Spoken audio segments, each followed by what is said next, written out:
Sorry, another video, another tip tayo for today's video. Syempre, all about sari-sari store pa din. And for today's video, katulad ko rin ba kayo na kinukulang yung inyong palamigan para magpalamig ng mga binibenta nating malalamig na inumin like soft drinks and juices? Ako kasi, ang gamit ko ay, wait lang, i-backham ko. Type freezer, pero hindi ako naglalagay ng inumin dito kasi nga pang yelo lang to. Nagamit ko lang siya pang yelo. Tsaka frozen foods. Yan. Yan, mga frozen foods lang nilalagay ko dyan. And then bilang extension, meron pa akong cooler dahil nga kinukulang ako sa pagpapalamig. Yan.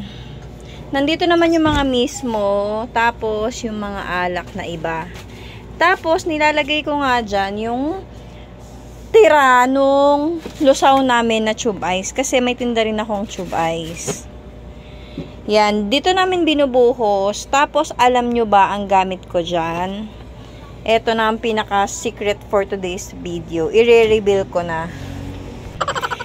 Nakabili ako nitong mga ice bags na to na sobrang mura lang. Yung ganito kaliliit, nabili ko lang to ng 20 pesos 5 piraso. So 4 pesos yata siya, no? Yan, ganyan kaliliit. Yan, tapos yung sumunod niya na size is 5 pesos ang isa. Bumili rin ako niyan 4. Yan. Tapos itong bigger size niya, 6 pesos yata isa to kung hindi ako nagkakamali.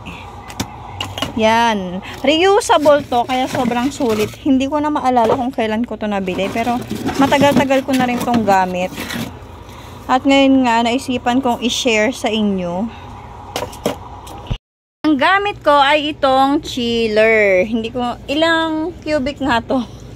Hindi ko na maalam kung ilang cubic tong chiller ko. Medyo matagal na ka rin. Kasi mula nagbukas ako ng tindahan ko, yan na yung chiller ko. Actually, nabili ko yan second hand lang. Yan. Yan yung mga juice. Tapos yung mga 8 ounce. May mga debote rin. Kasalo, alak.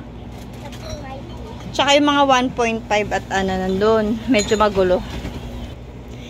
Tapos, meron akong wait lang, to be continue kasi may nagpa-cash in ng 8,000. Tapos, to be continue tayo. Ganito ko ginagamit itong mga ice bags na ito. Diba, nilagay ko na dito yung pinaglusawan nung tube ice na binibenta namin. Sinasali namin dito kasi sayang yung lamig nun.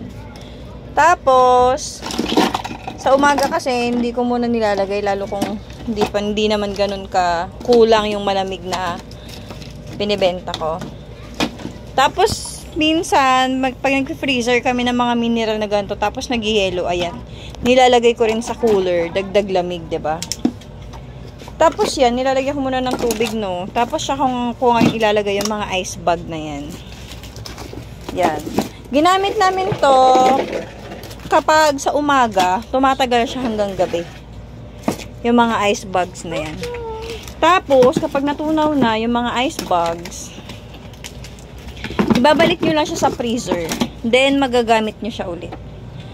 Super worth it. Super reusable yung mga ganitong ice bags. Nabili ko nga pala to sa Shopee. Sa Shopee na yun na nga. Hindi na ata masarap. Yan! Tapos alam nyo, mas malamig pa sa chiller yung lamig ng mga yan pag ganyan. Ka-full blast yung ice bags. Kasi ilalim, malamig na yun. Lalo sa kapag Sabado-Linggo, sobrang useful sa akin to kasi ang benta ng alak. Kaya kapag Sabado-Linggo, puro alak ang laman nito. Ngayon kasi, nanggaling to sa freezer, mga mineral ko at saka mismo. Kaya nilagay namin dito kasi dumating yung deliver ko ng frozen products. Kaya nilagay namin dyan. Yan yung nagsilbing ice bag kanina. Kaya malamig ito sa umaga. Ngayon wala ng lamig. Kaya nilagyan ko na ng ice bag. Yarn. Sana po nakatulong sa mga kapwa ko sari-sari store owner na nakukulangan sa kanilang pagpapalamig ng mga binibentang malalamig na inumin.